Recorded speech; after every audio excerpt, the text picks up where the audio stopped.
Here's the thing. When you grow up your entire life in shape and you've never been overweight a day in your life, part of your identity, it becomes your body, right? So for me, my identity was my body with the six pack and the muscles because I've always kind of been that way. And unfortunately, the opposite of that is true too. Those who grow up their entire life out of shape or overweight, their identity is based on what their body looks like. And so for me, being overweight for the first time in my life, I kind of freaked out. I wanted to go up to strangers and tell them, hey, I'm not really overweight, you guys. This is just an experiment. Go to this website. Here's my before picture. Like, we have to come to the realization that we are more than our bodies. We have more to offer this world than our bodies. But it didn't happen right away.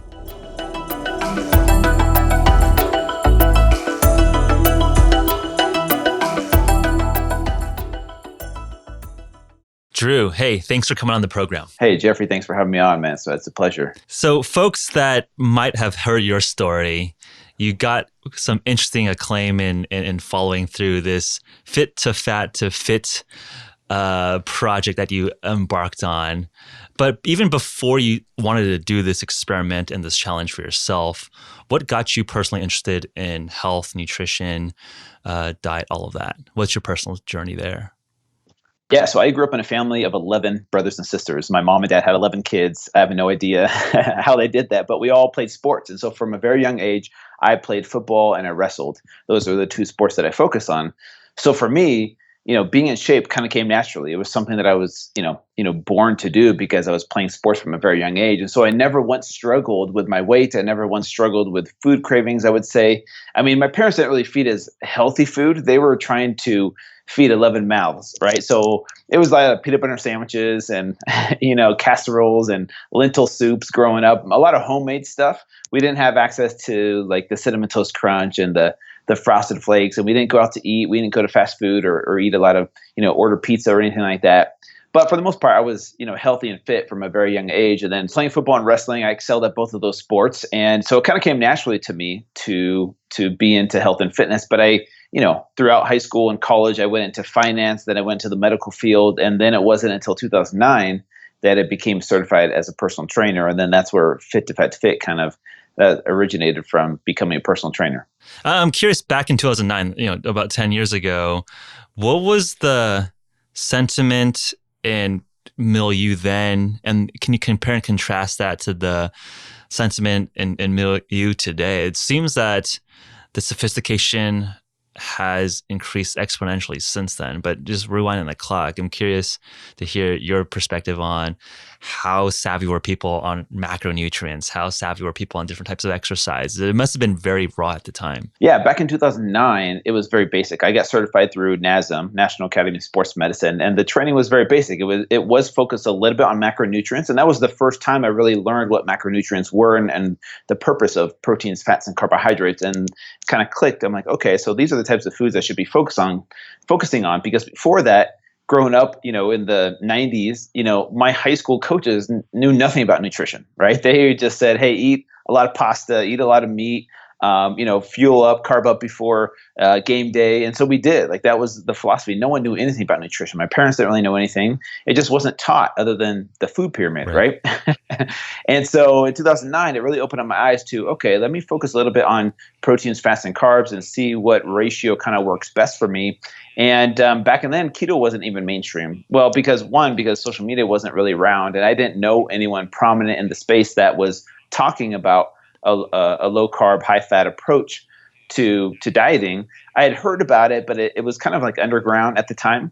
And then fast forward to 2019, obviously it's the number one Google diet out there, 2 years in a row, and the ketogenic diet. And I think we have so much more access to information with podcasts, for example. Yep. You can download a podcast and listen to any topic you want in the world for free. And so now we have all this information at our fingertips. And a lot of people are more educated nowadays versus back in 2009.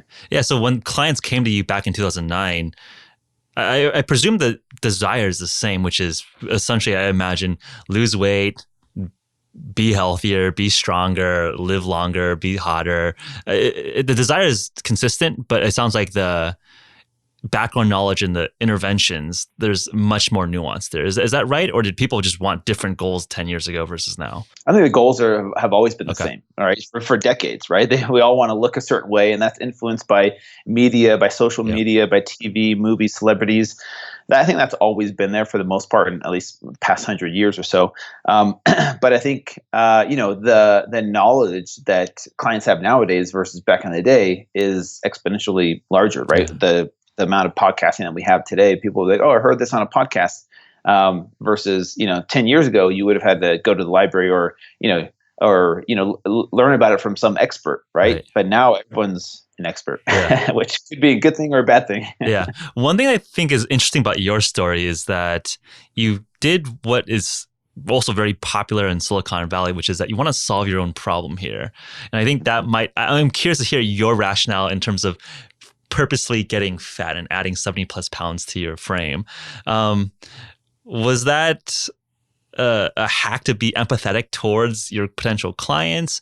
Was it something that was a personal challenge? How did you come up with the fit to fat to fit challenge and idea? Yeah, so it kind of stemmed from a few clients that I was training at the time who told me, Drew, you don't really understand what it's like to be overweight, because for you, it's always been easy. Because here's what happened. I would give them a meal plan. I would give them a workout. And for me, it was easy, right? You just follow it, you do it, and then you get results. And it wasn't that hard for me.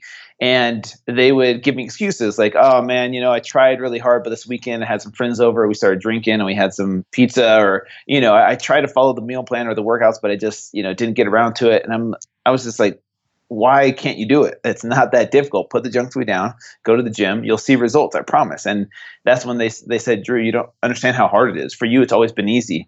And I kind of took that to heart. And I was just thinking of ideas. And for whatever reason, the idea of getting fat on purpose popped up in my mind. And I thought about it. It felt like it was one of those, I was being called to do it. Like it was a calling for me to do this, because no one really had ever done this before, except for maybe some celebrities for movie roles or something like that. But I was like, what if I document this and we'll see what happens. I had no expectations. I had no marketing strategy or media connections at the time. My hope was that it would hopefully catch on and inspire people in a weird sort of way. So that was kind of the idea behind it. Like I said, I had no idea I would get on TV shows like Jay Leno and Dr. Oz and Good Morning America and all this, this viral aspect of it would happen. I had no idea that would happen. It's funny because I think I guess folks that are in the nutrition or health and wellness space, usually when you talk about adding weight, it's actually not that easy to add weight. And I think that might be kind of a funny concept, given that most people are struggling with losing weight and adding weight is not a problem. But I'm sure when you were thinking about, okay, I want to get fat, that was, it must have been a huge shift in terms of what you consumed, what you did on a day-to-day basis. How did you prepare to add on so much weight, and did you give yourself some sort of window to do that? I mean, how much pounds did you gain in how short of a time frame? The idea was 6 months of gaining weight, 6 months of losing weight, which is funny because I was married at the time, and I pitched to my wife. I'm like, what if I do it for a year and then lose weight for another year? Yeah. She's like, no, a year's too long. People will get bored. Just do it for 6 months. I'm like, all right. So I'm super glad she talked me out of that, because 6 months was hard enough. But so I put on 75 pounds in 6 months. And here's the thing that's interesting is people think in the terms of bodybuilding world, like, oh, you're just bulking up. It's totally different. When you're putting on 75 pounds of fat, bodybuilders will bulk up. They'll put on fat, but they'll also put on a lot of lean muscle mass as well. They're lifting heavy every single day. And for me, it was no exercise. It was a total sedentary lifestyle. No exercise and eating a standard American diet, which we can get into, just because I wanted to differentiate myself from Morgan Spurlock, who did Supersize Me. Yep. I want to be different than what he was doing. So I changed the types of foods that I was eating to show people, hey, these are the problems that America has. Not so much the fast food. The fast food we all know is a problem, but more so than that, it's the foods that are marketed to us as healthy foods that we're over consuming. That is contributing to the obesity epidemic. So that was kind of the idea in a nutshell. 6 months of gaining weight, 6 months of losing weight. And luckily it all worked out. It's not easy to put on that much weight so quickly. So let's tease into it. The standard American diet, the SAD diet, we've talked about that concept a lot. So how did you translate that into meals? So for our listeners, what did breakfast look like? What did lunch look like? What did dinner look like? Was this sort of your sort of classic Kellogg cereal, Frosted Flakes, kind of packaged foods. What did you eat? What did it look like day to day? So I remember as a kid in the 80s watching commercials for a complete American breakfast, and it Yeah. was, a bowl of cereal, a piece of toast, and a glass of juice, right? We were trained from a very young age Yeah. to think that's what we eat for breakfast. So, and that's what majority of Americans eat. So some type of sugary cereal, which my drug of choice was Cinnamon Toast Crunch, which is amazing. It's freaking delicious. It and is good. everybody Yeah. loves it. Yeah. And then I would have a big tall glass of juice, of course. And then a couple hours later, in between breakfast and lunch, you're starving already, so you need a snack. So that was usually like a couple chocolate covered granola bars and a Mountain Dew. Mountain Dew is my soda of choice. And then for lunch, I would usually have maybe 2 to 3 peanut butter sandwiches on white bread, peanut butter and honey, peanut butter and jelly, whatever it was, a bag of chips. And then between lunch and dinner, another snack, right? Like most Americans do. Yeah. That was usually maybe some Pringles or Doritos and then Mountain Dew.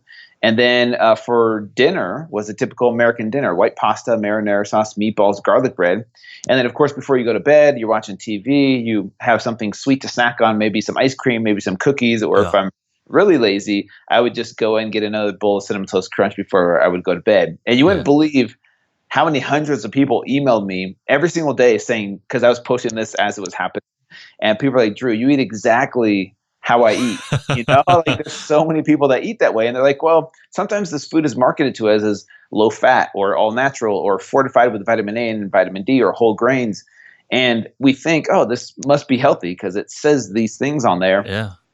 And these foods, I'm not going to lie, they tasted really, really good, So that was like a typical day for me. Yeah, I was going to say, it doesn't seem egregiously bad. You weren't just trying to kill yourself with 17 donuts a day and just a bunch of fries, right? Like it seemed like this is something that a lot of Americans would consider a normal, it's a little bit decadent, right? You got your ice cream, you got your soda, but it's not completely out of the imagination here. Yeah. And in terms of just getting, calorie counts, were you counting calories, counting macros? How many calories were you consuming a day? I didn't track everything exactly, but I estimated around 5,000 calories a day. Now, which is a lot because it adds up. Because here's the thing: I would have a huge bowl of Cinnamon Toast Crunch, and then a couple hours later, just be absolutely starving. Right? I would get this huge spike in blood sugar. After the blood sugar spike comes a vicious cycle in your body of becoming addicted to that type of food because your body wants the high from that food again because it felt good for a minute, but then you feel awful when it crashes. And so the constant, cycle of every couple hours having to eat something, processed and delicious that was hyper palatable to your tongue, and it made you feel good for a moment or two, but then you feel awful when you don't have it. And there's no way I could go 6 or 7 hours in between meals. That would have been impossible. So the calories add up really quickly, which is pretty incredible because it's hard to consume that many calories on a day-to-day basis, especially when you're not exercising. I mean, I think for me personally, it will be very challenging to consistently eat 5,000 calories a day for 6 months straight without having to do a lot of exertion. I mean, were you, but it sounds like for you, it wasn't hard to consume that many calories. It just sounded like because there was hyper processed, ultra highly palatable foods, you were able to just consume. Yeah. Did you have was it difficult for you to eat that much food? Only so once a week. You've seen the TV show Man vs. Food, right? Yeah. Yeah. So he does these crazy food challenges. Once a week, I would have my YouTube followers vote on a food challenge that I had to attempt once a week. Okay. So once a week, usually Saturday night, they would be like, hey, go do the Fuddrucker challenge or go do this challenge. And I would have to go do it once a week. So that was the only time I felt miserable, where I felt stuffed, like to the point where it was painful. And like for probably 6 or 7 hours, I couldn't eat. I could barely move. But every other day was just, I'd eat till I was full. I wouldn't say it would stuff my face. But these types of foods, they're not very filling. They don't keep you satiated for long periods of time. So it's super easy to overconsume, especially Cinnamon Toast Crunch. Like the serving size says 3/4 of a cup. Nobody gets full off 3/4 cup of cereal, Cinnamon Toast Crunch. I'm sorry. Right. So a huge man-sized bowl is what it would take to fill me up. And then from there, after a month of eating that way, your body adapts and adjusts, and it's like, all right, we want more and more of this.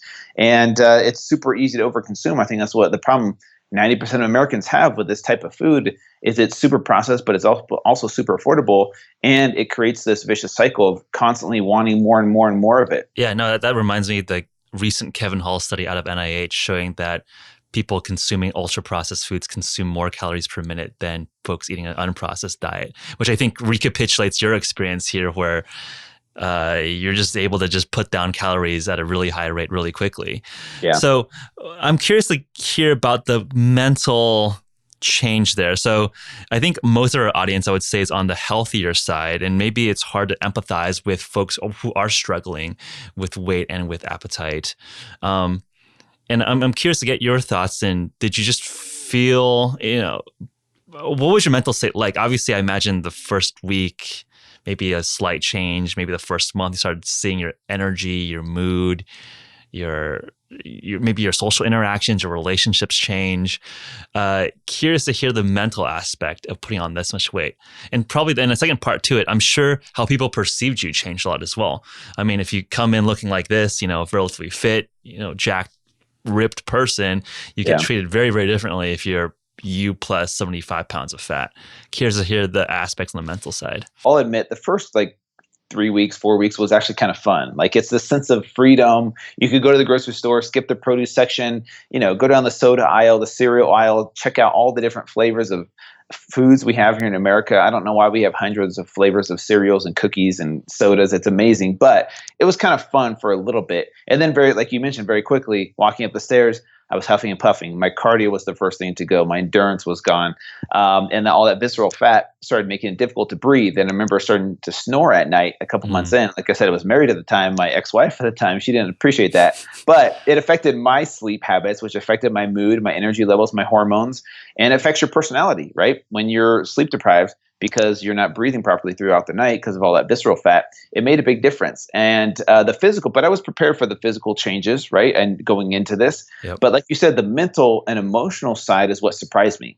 And here's the thing, when you grow up your entire life in shape and you've never been overweight a day in your life, part of your identity, it becomes your body, right? So for me, my identity was my body with the six pack and the muscles because I've always kind of been that way. And unfortunately, the opposite of that is true too. Those who grow up their entire life out of shape or overweight, their identity is based on what their body looks like. And so for me, being overweight for the first time in my life, I kind of freaked out. I wanted to go up to strangers and tell them, hey, I'm not really overweight, you guys. This is just an experiment. Go to this website. Here's my before picture. We have to come to the realization that we are more than our bodies. We have more to offer this world than our bodies, but it didn't happen right away. So the mental and emotional side was by far the most challenging part of this, but that's where the greatest lessons were learned. And that's what my first book, Fit to Fat to Fit, goes into, the mental and emotional side, because I wasn't prepared for that. I wasn't ready for how this was going to affect me mentally, emotionally. And that's where the greatest transformation happened for me on the inside, was being able to relate to the mental and emotional struggles of people who are overweight. And that's what made this whole journey so relatable. That's what made people want to watch this, because I wasn't out here saying, look, you're just lazy. It's not that hard. Just do it. People saw how truly humbled I was and how my perspective changed and how wrong I admitted I was in my approach to helping people transform. I just thought it was a lack of willpower. They saw how humble I was, and they saw me go through those mental and emotional struggles. And that's when I came out with the realization that transformation is way more mental and emotional than people think, especially people on my end who don't have the empathy, that think it's just a lack of willpower and just people are lazy. And it really opened up my eyes to how untrue that really is. Yeah. So what would be the one or two top things that you have changed in terms of coaching people through their physical transformation then? That's a great question. And a lot of people ask me that, because before my approach was, okay, you're struggling with transformation. It must be your macros or calories, your diet, your workout, something physical, your supplementation. Let's change that up. Because that's all I knew. That's all I knew how to change that person. I had I couldn't relate to them on the mental and emotional struggles. That was something that was foreign to me. It was just like, hey, willpower your way through it. So now after having been through this, I see how powerful the emotional connection to food really is, and I can empathize with people. And one of the quotes that I live by now, after doing Fit to Fat to Fit, is nobody cares how much you know until they know how much you care. And so, for all the trainers, coaches, leaders out there, if you could live by that and have that empathy for your audience and be able to relate to them and understand that, yes, it's cool to have all the knowledge in the world, but that doesn't matter if your audience doesn't feel like there's any empathy or you care about them first and foremost. People are more willing to listen if they feel like you have empathy and you care about them. And so what I focus now on is helping people on the mental and emotional struggles. Obviously, I don't do one-on-one training anymore like I used to, because after Fit to Fat to Fit took off, it just change my business, model completely. So everything's digital, everything's online. It's about impacting the masses now. But I try and help people more so on the mental and emotional side and mindset versus just focusing on the physical, right? So I still help people with meal plans and workouts and the physical transformation aspect of it, but it's with a huge focus and emphasis on the mental and emotional side. And that comes down to things like accountability and a support system and helping people overcome their mental and emotional challenges, which really at the end of the day is what people struggle with, in my opinion. In America, it's not the lack of knowledge. It's not so much the lack of willpower. It's helping that person overcome, okay, what is holding them back emotionally that's keeping them from living a healthy lifestyle consistently? And that's what my brand Fit to Vet Fit is trying to bring to the fitness industry, is some empathy, more respect, and a better understanding and help on the mental and emotional side. Look, I think most trainers and fitness folks are just like super jacked through their entire lives and just like don't get it from the other side. So I think just you having lived that for 6 months and then reducing all that weight over the 6 months, there's some real credibility there. So before talking about your protocols and your ideas in terms of cutting the weight down, I want to get into your mindset and physique, more months 4, 5, 6. Did you start doing blood markers, different blood, lipid panels? Curious to get a sense of any of the blood work that you did. Were you starting to get concerned about your actual health? Were you worried about actually doing long-term atherosclerosis or cardiovascular risk or kidney or liver damage? So the interesting thing is I had a full-time job in the medical field throughout this whole process. So I was a part-time personal trainer, and I worked with a lot of doctors and nurses, and they would tell me the risks going into this. And I kind of knew the risks, but at the same time, I was like, it's only for 6 months. I'm pretty sure I'll be okay. But I did have a doctor every month check my blood work. And I wish I had a full report to, all those numbers memorized. But all I remember for the most part, the numbers that stand out was my blood pressure got up to 167/113 at its highest. Mm-hmm. My testosterone dropped to the low 200s, towards the heaviest. And then obviously all my lipids were in the red. My glucose, my triglycerides, my HDL, my LDL were all in the red. I don't remember the exact numbers of how bad it got. I do remember being on the Dr. Oz show, and we talked about how I developed a non-alcoholic fatty liver in just 6 months' time. And I didn't drink alcohol during this process. I drank a ton of soda, and it's scary how in just 6 months' time, and for 31 years of my life, I was 31 at the time, for 31 years of my life, I was healthy, I was fit. It didn't matter how long I had been in shape for. In just 6 months' time of letting myself go, it's scary how quickly your health can be taken away from you, right? Just by stopping to exercise and eating these types of foods and living this sedentary lifestyle. That was really an eye-opener for me and a lot of people, thinking, wow, I've been eating this way for 6 years or 10 years, and Drew just ate this way for 6 months, and look what it's done to his body. Yeah. And so that's why I wanted to go on the Dr. Oz show, to show people what happens on the inside of our body when we live this type of lifestyle. Because most of us are so obsessed and focused on our outward appearance, right? We look at this burger and fries and milkshake as, that's going to cause me to gain fat. Okay, how's this going to affect my insides? How's this going to affect my medical health, my cardiovascular health if I eat this way, right? Food is more than just weight gain or weight loss. So my goal was to help change people's perception of food and what you're actually doing to the inside of your body versus just, okay, how is this going to make me gain fat or lose fat? Yeah, absolutely. And then in terms of the time difference, I mean, for folks that do regular exercise, it's a pretty important part of your life. I know, when I do exercise, it's a pretty substantial, one of the top 5 things I spend time on. What did you do to replace that time? I mean, were you just like I guess there wasn't really Netflix at the time maybe, but, were you just popping up, sitting on TV, you got so much extra time in the day, right? That's a really good question, because a lot of people don't understand the struggle that I went through mentally to stop exercising. Because before, exercise was my therapy, and now that I find that in something else, and guess what that thing was? It was food. It's more comfortable than the uncomfortableness of living a healthy lifestyle. And so I kind of saw why some people get stuck in that situation, living that way. So yeah, I had kids at the time, so I had to play with my kids. So that kept me, busy or entertained. But yeah, there was no lifting or running. I remember watching people outside jogging, and I'm like, man, I want to be that guy again. I want to be that guy that was like the fit guy and works out, but I got to sit here and eat my KFC or my Cinnamon Toast Crunch. Yeah, no, I think it's an interesting insight where I think folks that don't exercise look at people that do exercise and are confused. That seems really painful. Why do you enjoy doing it? And I think folks that have crossed that chasm and really see exercise as not just again, not for vanity, not necessarily for health, but just a therapeutic time spent just clearing your mind, feeling good. It feels very nice to exercise once you cross that chasm. And I imagine that from us or folks that are more on the fitness side, looking at folks that are not fit, it's almost like, why do you like eating so much? And I think that's like that misunderstanding. We're talking past each other in a little bit. And that's why I feel like Fit to Fit I'm trying to do is help to bridge that gap of understanding. There's a lot of judgment and misunderstanding on both sides. Yep. My hope is to kind of bridge that gap. And that's what we tried to do with my TV show, which was on A&E, was showing that side through a different platform, which was the TV platform. And my platform was on social media, YouTube, and the website. So we're trying. All right. So you hit 6 months. Mm-hmm. That must have been exciting to start resurrecting your former self.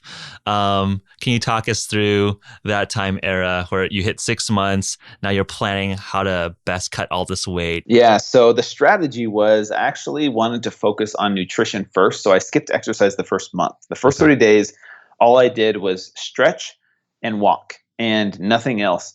As far as exercise goes, because I want to show people the power of nutrition. So I took the first month to focus just on changing my diet. So I went from 5,000 calories of highly processed foods to the very next day, 2,000 calories of real whole food. And the way that I did it back in 2011 was, 5 meals, more of a paleo whole foods approach to my diet at the time.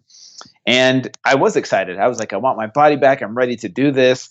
And I remember the first 2 weeks were literally hell. I was miserable. I had headaches. I was grumpy. I was moody. I was starving all the time. The food did not taste nearly as good as I remember. And here I was, a trainer, a proponent of health, saying, this lifestyle is awesome, you guys. But it clicked for me going through that hell. I realized this is what my clients have been telling me. When I would give them a meal plan and expect them to be perfect, their bodies fight back in a way as if they're getting off of a drug. They're going through these withdrawal symptoms. And for some people, it's too much for them and they go back to their old ways because they're like, man, I'm trying to stay consistent, but these cravings are just so intense. And that's where the emotional connection to food is more powerful than people think. And I used to think, food addiction wasn't a real thing. It's just a lack of willpower until I lived this experience and realized I was very aware of how my body felt during that time. And my body was literally fighting back. I mean, you would think eating, chicken and broccoli and kale and these whole green smoothies would, help my body feel good, but it didn't. It was the opposite the first 2 weeks. I was really surprised. And it just opened up my eyes and humbled me in a sense to empathize with those that struggle with that first, 2 weeks to 4 weeks of transformation. It's hard for people, more so than you would think. Now, I will say after 2 weeks or so, the cravings started to diminish and became more manageable. They don't ever really truly go away, in my opinion. They're still there, but they became more manageable over time as your body adjusts and adapts to this new lifestyle. So I can definitely empathize with people on a type of diet. Because I do see people's bodies, wanting the high of those drugs, if you will. The food becomes people's drugs. The problem is that in our society, we kind of brush food addiction under the rug. We think, oh, it's not a real thing because food is legal. And, we have to eat it to survive. We need it every day. And you see it advertised and you see people eating it. And, imagine if you were a drug addict and you had to go to the grocery store and there's your favorite drug right there and everyone's buying it and it's on TV shows and you're like, but you can't have it, but everyone else is having it. And you're like, this is so hard. And so that's kind of what food addiction is, in my opinion. It really was eye-opening for me to go through that. Yeah, well said. And I think that perhaps folks who are on this journey, who are listening, there is that light at the end of the tunnel. And I think I've kind of felt that personally through as I got into a ketogenic diet or fasting. I mean, there is some sort of adaptation period, and that's expected. It's not like when you train for a marathon, you expect to be able to run 26 miles in 2 weeks. No, it's going to take a lot of time. It's going to hurt a little bit, but there is an end of the light of the tunnel. And I think what I'm hearing from you is that it's not like, hey, you suck at life, you have no willpower. No, it is hard. We should be empathetic to it. And then on the sort of support side, I mean, are there mental hacks or tips that you found useful for yourself? When you had like an addiction of like, okay, I want to eat that mountain, drink that Mountain Dew now. What did you tell yourself? Was it, again, your willpower from before being able to be like, no, I'm strong. How'd you talk yourself through it? So my situation was a little bit unique where I had a powerful platform. I was on all these TV shows at this time. And so a lot of people were following me. And so on social media, I would post like exactly what I was eating every single day because I wanted to stay accountable to my audience. And accountability for me is probably the number one most important thing when it comes to any kind of transformation, financial, spiritual, physical transformation, staying accountable to someone or an audience. Because a lot of times I think we just try and willpower our way through it by ourselves thinking, well, if I fail, no one else will know. And, I can just do it by myself because I'm not going to be hard or judge myself. Whereas society will probably judge me if I put it out there on social media or on my own blog. And I think the thing that helped me in those situations where I did want Cinnamon Toast Crunch was I thought, you know what? There's probably someone following me here in this grocery store. And if I put Cinnamon Toast Crunch in my shopping cart, what if they're like, Drew, I'm a fraud. Yeah. Yeah, exactly. Okay. Like, that fear of giving in really helped motivate me in those situations where I wanted to give in. And the second thing was knowing that there were other people out there in the world doing this with me, because the way I set it up was I invited everyone, all my followers, to do this with me. I said, hey, I got 75 pounds to lose. You got weight to lose. Let's do this together. And so me knowing that there were people out there, because they would email me every day like, Drew, this is awesome. Like, I'm on day 4 with you. Like, I'm eating the same things you're eating. They post pictures and selfies. And I'm like, this is awesome. If these people can do it, I can do this. And so there's power in community. There's power in a support system. And that's one of the most powerful things that kept me going when, there were days where I just wanted my old food. And there was days where I didn't want to go to the gym. It was the emotions of other people that really kept me going too. So it sounds like the practical tip here is just plug into a community, be accountable, not just to yourself, because that is reliant on your personal willpower, your personal motivation for that specific day. And we all know that ebbs and flows depending on you wake up the wrong side of the bed.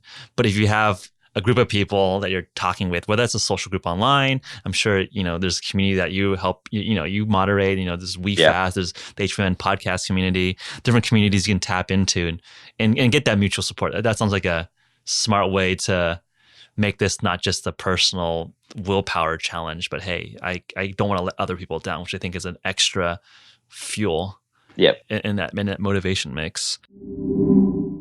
Hey listeners, if you're enjoying this episode thus far, please consider writing a review on our iTunes page. It really does help increase the visibility of our podcast. That's really the best way to support our work. In appreciation for your review, we'll hook you up with $15 of HVMN store credit. We also love it when we see you guys share our episodes that you've enjoyed on your Twitter, Instagram, or Facebook. And we often reshare those posts. Just tag us at our handle @HVMN. Now back to the show.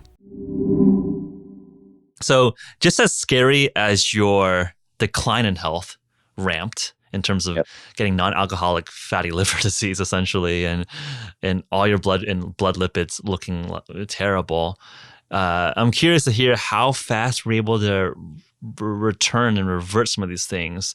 Does that give hope for people, or would you say that, hey, there is some accrued damage. Don't take this lightly. Like, reverse this trend as soon as possible. I remember when I was on the Dr. Oz show off air, we were talking backstage in the green room, and I kind of asked him like, hey, should I be worried about any long-term stuff? And he's like, you know what, to be totally honest with you, your body is pretty resilient. Like, your body's really good at cleaning itself up if you stay consistent. He's like, you were only overweight for 6 months, and even though your numbers are really bad, he kind of helped give me some confidence that he wasn't too worried about seeing my numbers, go back to normal really quickly. And a testament to that was with those first 30 days of no exercise and just switching up my nutrition. Everything went back to the green. All my lipids, my blood pressure, my testosterone more than doubled in that first month with no exercise, just changing up my diet and eating real whole foods. And it was really surprising for me, but at the same time, I was hoping that would happen so that people out there could see, look, you could exercise all you want, but if you're not staying consistent with your nutrition, that's where the power really is. If you really want to see results, it's more so starts with the food that you eat versus doing P90X 3 times a day and running for 2 hours at a time. Like I think that's our approach sometimes. Is the exercise is easier for people. Staying consistent with nutrition, the cultural and societal things that where we eat our emotions, right? Like it's a Friday after work and everyone's going to get drinks and get pizza. You want to be included in that, right? Or there's a holiday or like someone's farewell at work or your kid's birthday party. There's all these opportunities to eat unhealthy food in our culture, and you don't want that. The fear of missing out. And so I feel like that's one of the things that people struggle with sometimes. I think it's a good point. I think from a policy perspective, it's easy to kind of blame people saying that, hey, you're not exercising enough. But changing food environment, food availability, changing how the capitalist food system works. I mean, it's just hard when there's people making a lot of money off of these processed foods, and it's very much more expensive to give them whole unprocessed foods. It's just there's almost, it sounds like there's a subtext of, there's just a lot more cultural, social, cultural, economic question around how do you shift the conversation towards, hey, it's not just like do more P90X every single day. It's like, okay, there's actually a food environment, food availability problem here. So that's pretty interesting. So within 30 days, you're able to reverse a lot of your biomarker trends. In that first 30 days, how much pounds did you lose? 19 pounds in those first 3 days, which was a good amount, right? It was definitely noticeable, but I was still 50 pounds overweight, right? I still had a ways to go. And then that's where I started exercising. Okay. And going back to the gym was a whole nother hurdle to overcome, because I used to be the confident fit guy, cut off sleeve t-shirts, my headphones matched my shoes. And like, I was going to the gym, like, yes, I got this. And then now here I was overweight, and I was like, man, I had anxiety going back, because I don't know if everyone knew who I was, or, I was so afraid of being judged. I wore very loose clothing, covered up everything as much as I could. And I struggled to do push-ups on my knees. Like my strength was gone. My muscular endurance was gone, and struggled to do simple movements. And that was very humbling for me. And I kind of compare it. I talk about this in my book of, most trainers like me were on top of this mountain of fitness our whole lives, right? And from the top, the journey up looks so easy. So our clients are down here, and you see the path so clearly from the top. You're like, look, it's not that hard. Just keep coming. You're yelling at them from the top saying, push harder, no excuses. It's not that difficult. Like, it just keep coming, but you keep falling back down. For the first time in my life, I was at the bottom of the mountain, and looking up was a totally different perspective. And that journey up was way harder than I thought it would be. And it gave me a whole new perspective and a whole new understanding on what it takes to get to the top. And, to make a long story short, I did lose the weight. There was weeks where I hit plateaus, which was very interesting for me, because I remember as a trainer, when clients would hit a plateau, I would be like, well, you're probably cheating here and there. You're probably not being honest about, getting the workouts in. There's something that you're probably not doing. And then here I was, the trainer, doing everything I knew was right. And there was weeks where I gained a pound, or there was weeks where I didn't lose any weight. And I was freaking out because I had to put it out there on social media, on YouTube. Like, okay, I don't really have an explanation for this, but it is what it is. And the key to all of it is just stay consistent and focus on the process, and don't worry too much about the results. At the end of the day, it worked out for me. I got back to fit. I got back to my original weight. But one of the things that I noticed was my strength was I looked good physique wise. I got down to around the same body fat percentage if you look at the before and after pictures. Right. But my strength wasn't there. Took me a good 6 to 8 months afterwards to put that strength back on, of where I felt comfortable again. So that was a surprise for me as well. But I'm glad it worked out as far as me getting back to fit. But obviously, I had a whole new perspective and appreciation and empathy. For sure. I mean, atrophying for 6 months and then ramping back up.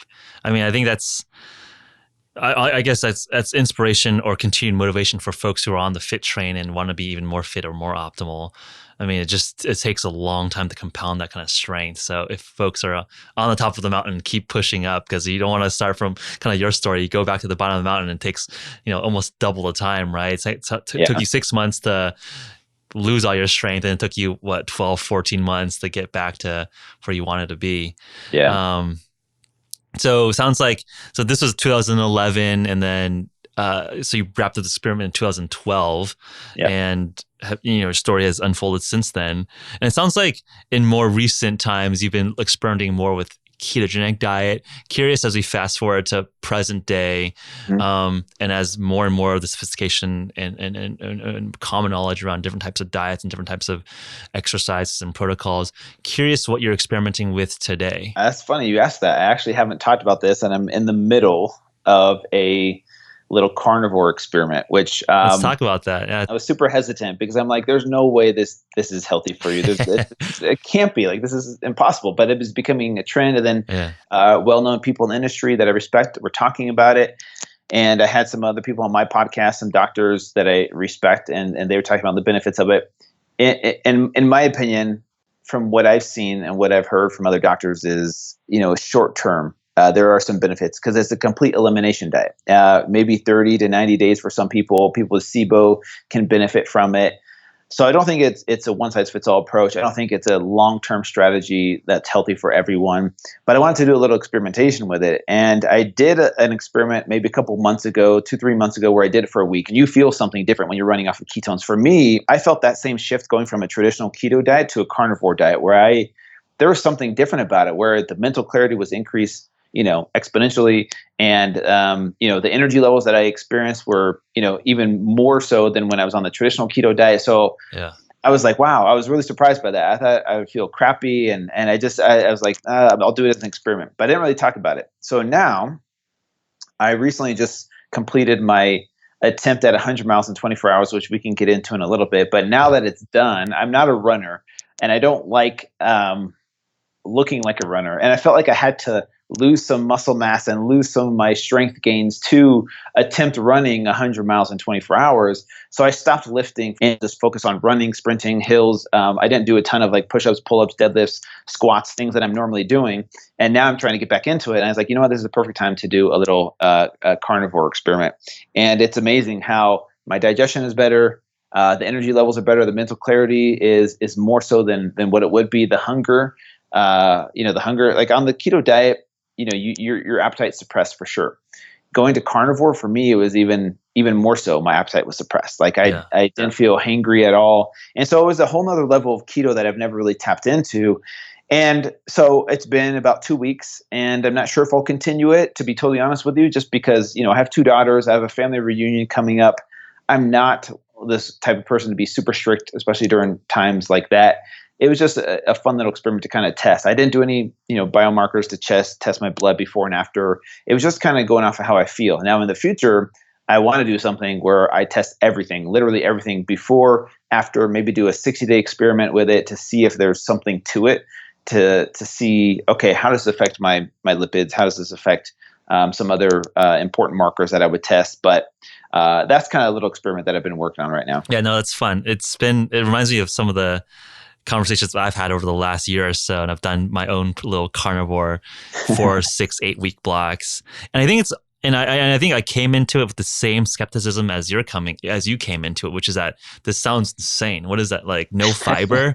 Can you even poop? Like, are you just going to be constipated the whole time? And you realize quite quickly as you adopt it that, bowel movements were fine. Okay, yep. I'm not dying. Like, I've done ketogenic diets. Like, my blood markers look fine.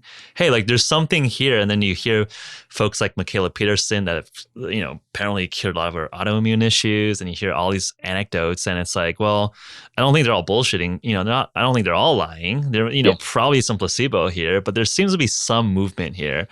And I'm excited to just see how it unfolds. I agree with you. I don't think that carnivore is necessarily sustainable or morally or ethically right for every single human to do.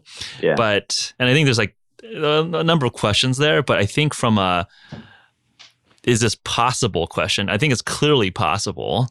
Yeah. And it might be quite a good diet for certain types of people, for certain types of goals. So like, I'm pretty open-minded around it. And I think from me personally, it sounds like for you personally, you've seemed like you got some pretty good success there so far. And here's the cool thing I like about like what you're doing, what I'm trying to do, and people in this industry are doing, is giving people encouragement and inspiring them to become their own self-experimentation. Because if you want to find out what's optimal for you, you could read the tabloids and listen to this doctor or that doctor or this expert or that expert telling you this is the best way, this is the best way. But really, at the end of the day, you're the person that's in charge of knowing what's best for you. Yeah. And the way to do that is do some self-experimentation. Yeah. So who knows if it's right for you? The only way to know is to do some testing and some experimenting. And I think some people are scared because of they heard this or they heard that or they read this or they read that. And so it paralyzes them to try anything. Yep. You know what I'm saying? So it's really cool that, people like you and I are trying to do these experiments and kind of telling people what we're noticing, and hey, if you want to try it, then look into it. But we need to empower ourselves with with some self experimentation to really know what's optimal for us. And maybe what's optimal for you today won't be optimal for you a year or 2 years from now. So be open to new things, new ideas that might challenge your thinking in a way to be like, hey, maybe I need to go plant-based for a month and see how my body reacts, or maybe I need to try carnivore for a little bit to see how my body reacts. And I think that's the important thing here. Yeah, absolutely. I like the word empower. I think that's ultimately what we're trying to do. Give enough confidence and background knowledge that people can start implementing some of these for themselves, right? My genetics are different from your genetics. We might have different goals of what we're trying to optimize for. Our listeners have different starting positions too. And, we are different enough, but to not have like, hey, we all need to eat the same exact way, because we're not trying to get to the same place necessarily. Yeah. And I think there's a number of papers out of Cell Metabolism showing that the same banana or the chocolate chip cookie will have very different glycemic responses for different people. So again, it ends up being that more and more of the population style medicine or population style interventions that treat humans as a giant $7 billion person population is very, very different proposition than what works for you, N equals 1. Yeah. What other ideas have you found interesting over the last couple months or within the industry? I mean, I think carnivore is definitely one of these interesting topics. What else has been intriguing you? It sounds like, and I guess like maybe the segue off of that, what sparked you to go more into endurance athletics, doing a 100-mile run in 24 hours? Yeah. So before I get to that, one of the things that popped up was these extended fasting, because I was skeptical of extended fasting too. I was like, what? There's no way I could last 3 days without food, until I started looking into it. I talked to Dr. Jason Fung, read his book, The Complete Guide to Fasting. I'm like, okay, maybe there's something to this. And it was just another kind of thing, an idea of, okay, researching it, looking into it, feeling good about it, prepping for it, and giving it a try. So my first fast I ever did was 7 days, which was, I went from like 0 to 100, like 7 days fast is pretty substantial. And I'm already pretty low body fat. That's pretty incredible. I just want to interject. I mean, I've done fasting for a while, and 7 day, I couldn't do a 7 day fast off the start. I tried to do a 7 day fast. I think I only accomplished it my third try. So just for the listeners out there, I mean, that's a testament to your willpower. I mean, you have good willpower if you can go from no fasting to 7 day fasting. That's hard. And plus I put out there on social media, so I felt like I had to, Okay, so there you go. Right. That's your hack. But, that was really eye-opening, surprising for me and a lot of people, just showing us that, hey, we don't have to be so dependent on food all the time, right? We've never been in a situation where we've had to go without food, except for if we forget to go grocery shopping or, we're busy in a meeting. But it's different. I think just getting away from the mindset that we need food every few hours throughout the day has really opened my eyes to what can my body achieve. And that kind of leads into this experiment of 100 miles in 24 hours, right? Yeah. That attempt at that.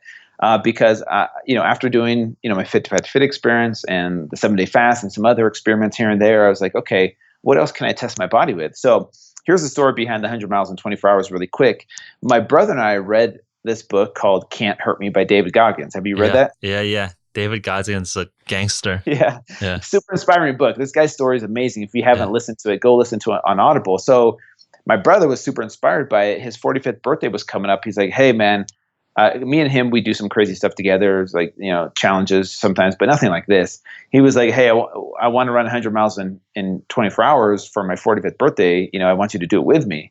And I was like, bro, I've never even ran a half marathon. Like the longest I've ran is a 10K. And in a triathlon I did, I was like, I've never even ran, a long distance. So how are we going to do that? He's like, well, I broke it out. If we average about a 14.5-minute mile for 24 hours, we'll be able to finish in 24 hours. And I'm like, okay, 14.5-minute mile, that's like, you could walk that probably. Yeah. And so I was like, why don't we do an 8-hour test run?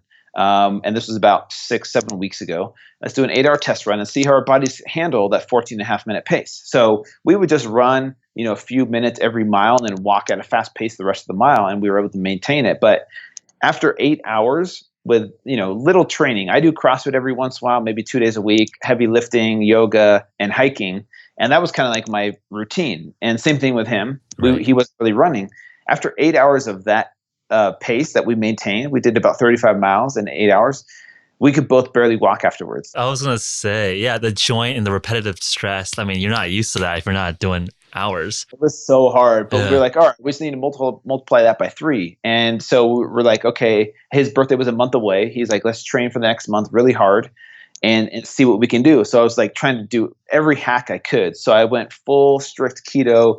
I started doing, endurance running. I started wearing a 45-pound vest. The strategy was, a lot of sprinting, a lot of interval training, but also just distance. Like I had to slow my pace down because I usually run, if I'm running like a mile, I'm running like at an 8-minute pace, maybe a 9-minute pace, but I had to learn how to slow my pace down to about 11-minute pace to be able to maintain that for 2, 3, 4 hours at a time.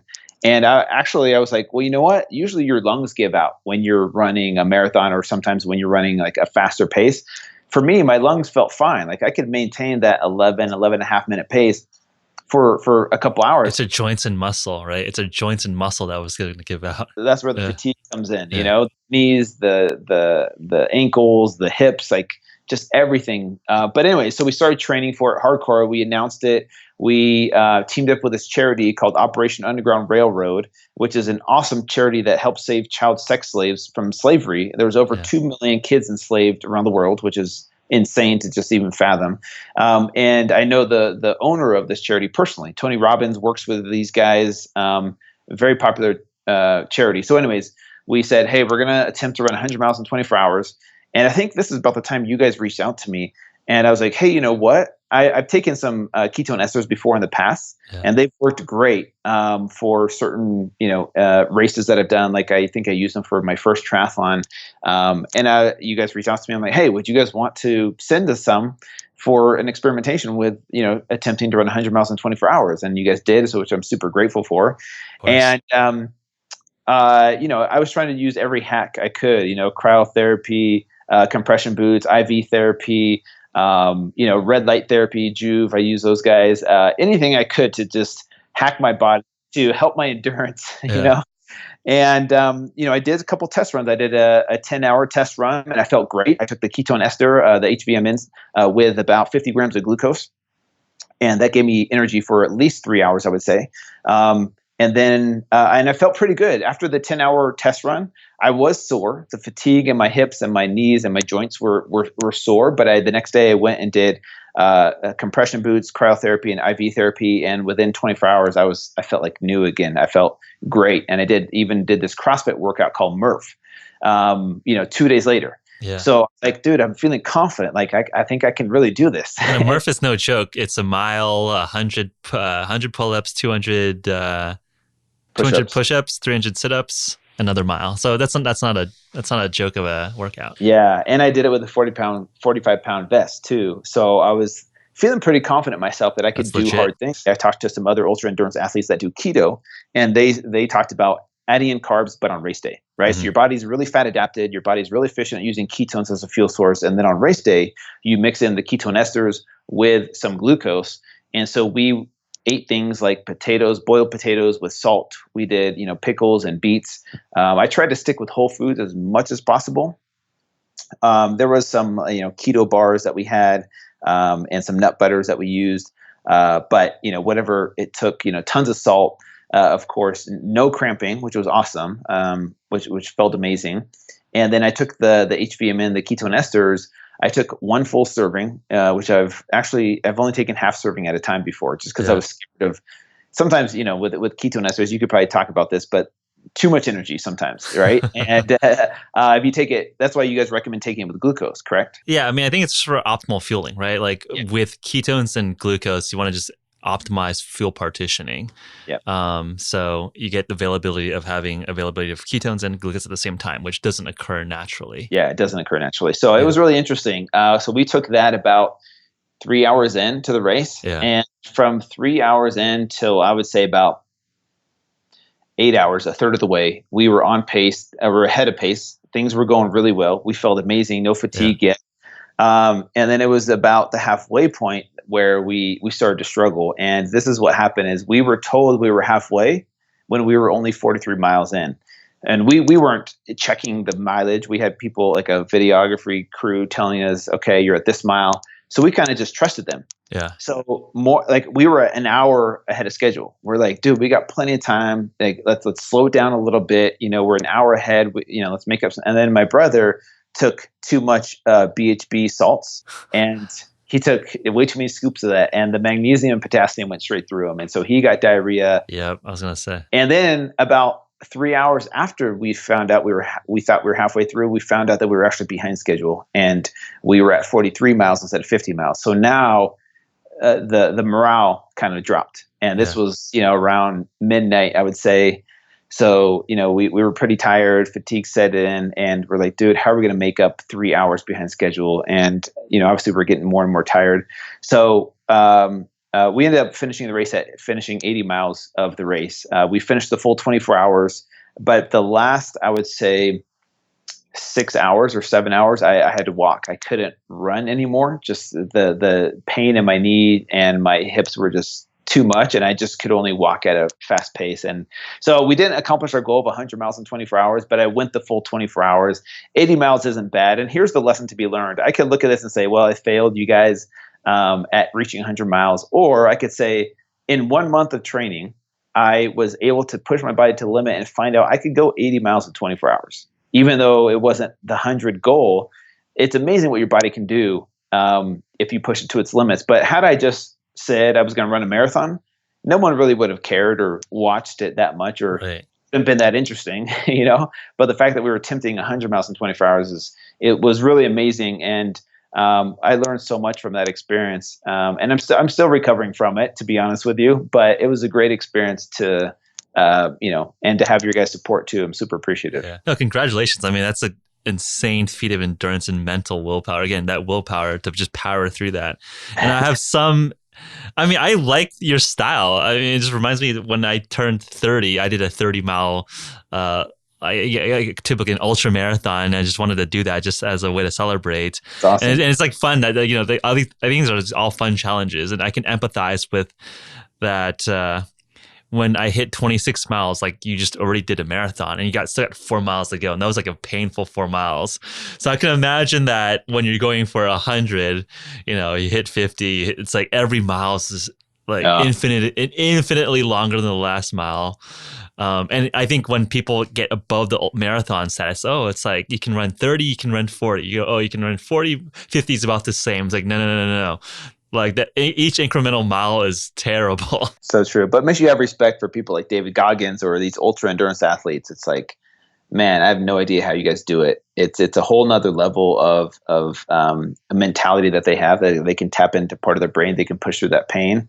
I mean, just reading David Goggins' book, I think he did his first one with 3 days of notice. Yeah, no, Goggins is a beast. But I think that you have a similar willpower mindset from what you did from the fit to fat to fit that I find probably translatable to things like ultra endurance, because one of the things with being able to maintain discipline over 6 months is that patience of being within your own head.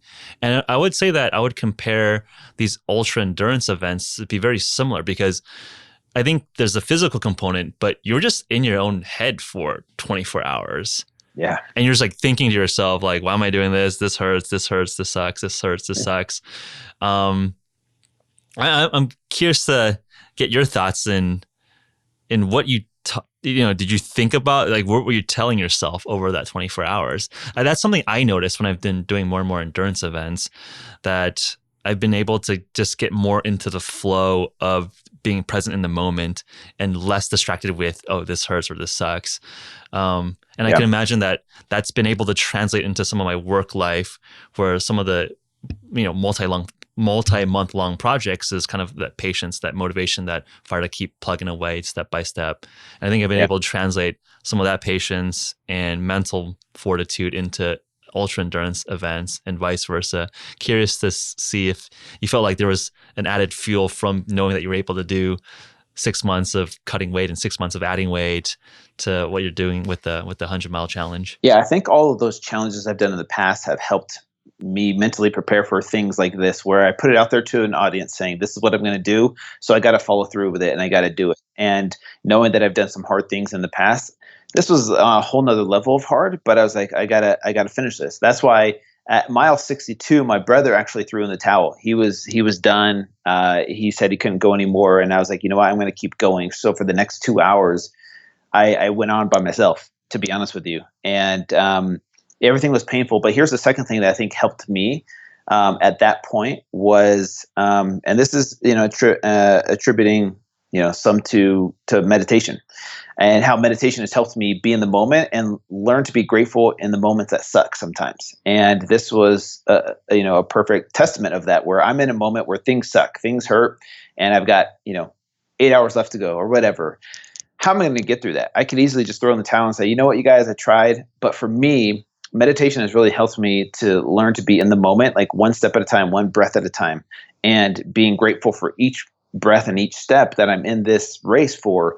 And there's so much to be grateful for. Like, I'm out here, sacrificing my body for one day out of, how many, thousands of days we have on this earth, to raise money for an organization that I care a lot about. So I wasn't just doing this for fun. I had a big why behind it. And that helped me in the moment. And I really feel like mindfulness and meditation have helped me be grateful for moments where in the past I would, it would have been easy just to complain about all the sucky things. And don't get me wrong, I had moments like that where I was pissed off and things hurt. But I think at the end of the day, I was able to calm myself down and talk myself off the ledge sometimes, where I was able to thoughtfully respond instead of reacting in those situations. So I'm attributing that to meditation and mindfulness. And I think that's been pretty consistent with some of my conversations with Ironman champions, world champions, where there's a sense of gratitude and feeling love for yourself in the moment you're in when you're doing these long events. And I think there's multiple routes to get there, whether that's through meditation practice or through physical exertion or through your passion. I think, to me, I've almost felt like these are all just different paths to the same state of being enlightened or in the same state of flow. Yeah. And I think for me personally, I don't know if meditation, I tend to like more of an active way to get there, but is it interesting to feel that when I have conversations, I don't think you just need to sit there and like breathe to get to the state. Not like, you need to run an Ironman or do an Ironman to get to this state. I think there's different ways to get to that enlightened state, if you will. I agree 100%. I think there's different methods for that. Yeah. So I think that's one of the things that helped me get through. And I forgot to say, my brother who threw in the towel, he did come back a couple hours later. He took a nap and he ate Denny's pancakes, and he was like a new man after that. I was like, man. And so he ran ahead of me to catch up, to make up for the miles that he had, threw in the towel. But so he ended up finishing the same amount of mileage as me. But anyways. Just like reading Goggins' story, I think folks that haven't read this story, he got challenged to do 100 miles to qualify for Badwater, which is like a popular or famous ultra endurance event, and the race director told him he got to do a 24-hour race to show that he could do it, and then he did it in like 3 days. Yep. I think I'm sure you must have been like reviewing that story in your head, where he talked about pooping his pants at mile 70 and like super behind time. I mean, were you trying to like bring out your inner Goggins there? Or? I did. I had it on tape. I had certain sections, certain parts of the race, especially when I was by myself at nighttime. I put on Goggins, audiobook, and I was able to get through it.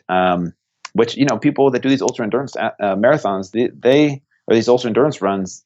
I mean, to be by yourself in the middle of the night where it's dark and lonely, it's easy to break down mentally. But he's been through BUD/S 3 times, I think, and he definitely has that mental fortitude. For me, I was able to pull from that, or sometimes I was listening to another Audible book or some certain songs that definitely get me going.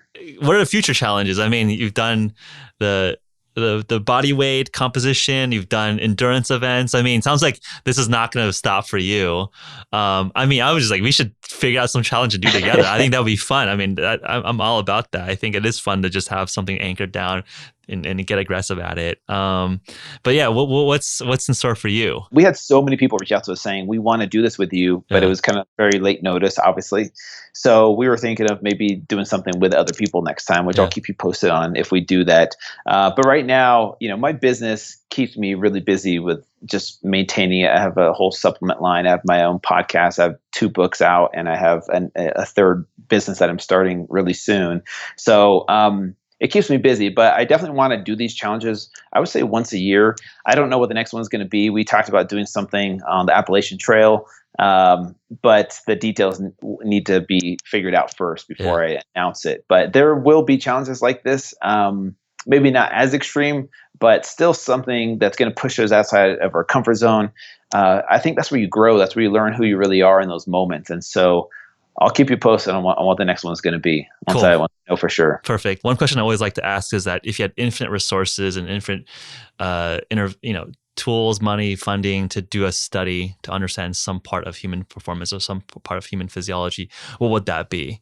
And I guess to alter it and edit it for this conversation, what if you had infinite resources to do a challenge? What could that look like if you could get infinite people, resources, access to whatever? What kind of challenge would you want to do? I'll probably, after I spit out my answer, think about this and be like, man, I should have said this instead. I would love to do a study on why people struggle with transformation and look into it from a deeper perspective rather than a biochemical or a biological or physiological thing that's holding people back. I would love to look into more so a mental, emotional, almost spiritual way of looking into why people struggle with not just physical transformation, but transformation in general. What keeps us back from achieving happiness or fulfillment in this life? Me and my brand, I'm in the health and fitness industry, but I'm more about helping people achieve fulfillment. And that doesn't come through physical transformation or financial transformation. I know we're chasing those things all the time. But I would love to find out truly what holds people back more than anything in this world. Yeah, well said. I think that's something I've been personally noodling about. A lot of it's just actually in your head in terms of what makes you happy. And I think, I think the mental component is something that will be an important contributor there. Yeah. What are the quick shout outs in terms of how people follow you and find more about your story and your programs? So it's super simple. Just at Fit to Fat to Fit. With the number 2 in between, so Fit to Fat to Fit. That's all my social media handles. That's my website, my podcast. That's my first book, and you can find all my programs just by Googling Fit to Fat to Fit, and you'll find all of me. I'll try and keep you guys entertained. All right, thanks so much, Drew. This was a fun conversation. Thanks for having me on. Thanks for tuning in this week, everyone. If you want to learn more about HVMN and our offerings, visit www.hvmn.com/pod. Also, by writing a review on our iTunes page and sending a screenshot to podcast@hvmn.com, we'll hook you up with $15 worth of HVMN store credit. Our last shout out goes out to our listener survey, which lets us know who you are better so we can continue making episodes you find most valuable. Visit go.hvmn.com/podcast survey for that survey.